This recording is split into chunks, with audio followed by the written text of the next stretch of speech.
پاکستان کے بین الاقوامی تعلقات پر منفی طریقے سے اثر انداز ہونے کی بھارتی حکومت کی ایک اور کوشش ناکام ہو گئی ہے، بلکہ خود بھارت کے لیے سفارتی شرمندگی کا باعث بن گئی ہے۔ پولینڈ کے نائب وزیر اعظم اور وزیر خارجہ رادوسلاو سیکورسکی نے گزشتہ سال اکتوبر میں پاکستان کا دورہ کیا تھا اور پاکستان کے اعلیٰ حکومتی عہدیداروں سے ملاقاتیں کی تھی، مگر اب جب 3 مہینے بعد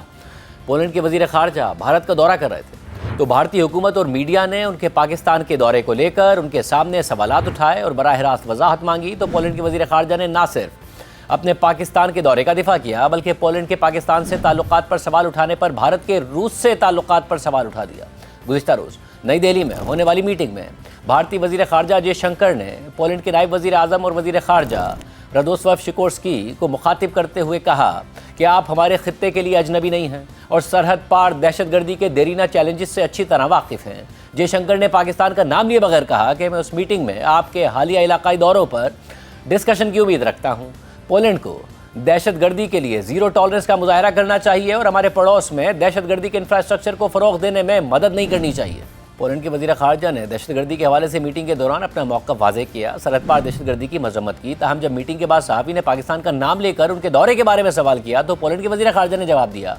کہ ہم سب کے علاقائی خدشات ہوتے ہیں، ہمیں بھی روس کے ساتھ حالیہ فوجی مشقوں میں انڈیا کے حصہ لینے پر خدشات ہیں، ہم ان مشقوں کو خطرہ سمجھتے ہیں۔ یاد رہے کہ رواں مہینے کے آغاز میں پولینڈ کے وزیر خارجہ اور بھارتی وزیر خارجہ جے شنکر کی پیرس میں ملاقات ہوئی تھی تو بھارت میں تنازع اٹھ کھڑا ہوا تھا اور مودی حکومت خاص طور پر جے شنکر تنقید اور طعنوں کی زد میں آ گئے تھے، کیونکہ مسلسل یہ رپورٹ سامنے آتی رہی کہ صدر ٹرمپ کے دباؤ کی وجہ سے بھارتی حکومت کی ہدایات پر بھارتی ریفائنریز نے روسی تیل کی خریداری میں کمی کر دی ہے۔ صدر ٹرمپ اور ان کی انتظامیہ بھی یہی دعوے کرتے ہیں، مگر خود وزیر اعظم مودی یا ان کے کسی اعلیٰ عہدیدار کی طرف سے نہ ان دعووں کی تردید کی جا رہی ہے اور نہ ہی تصدیق، بلکہ اس معاملے پر مکمل خاموشی ہے، اور یہی خاموشی 7 جنوری کو پیرس میں بھی دیکھنے میں آئی۔ پیرس میں ہونے والی کانفرنس کے دوران بھارتی وزیر خارجہ کی پولینڈ کے وزیر خارجہ سے ملاقات ہوئی اور بعد میں پریس کانفرنس کی گئی تو پولینڈ کے وزیر خارجہ نے جے شنکر کے سامنے کہہ دیا کہ میں نے ذاتی طور پر بھارت کی جانب سے روسی تیل کی درآمدات میں کمی پر اپنے اطمینان کا اظہار کیا، کیونکہ یہی چیز پیوٹن کی وار مشین کو وسائل فراہم کرتی ہے۔ بھارتی اپوزیشن اور صحافیوں کے مطابق پولینڈ کے وزیر خارجہ کے بعد بھارتی وزیر خارجہ جے شنکر نے بھی میڈیا سے بات کی تھی، مگر انہوں نے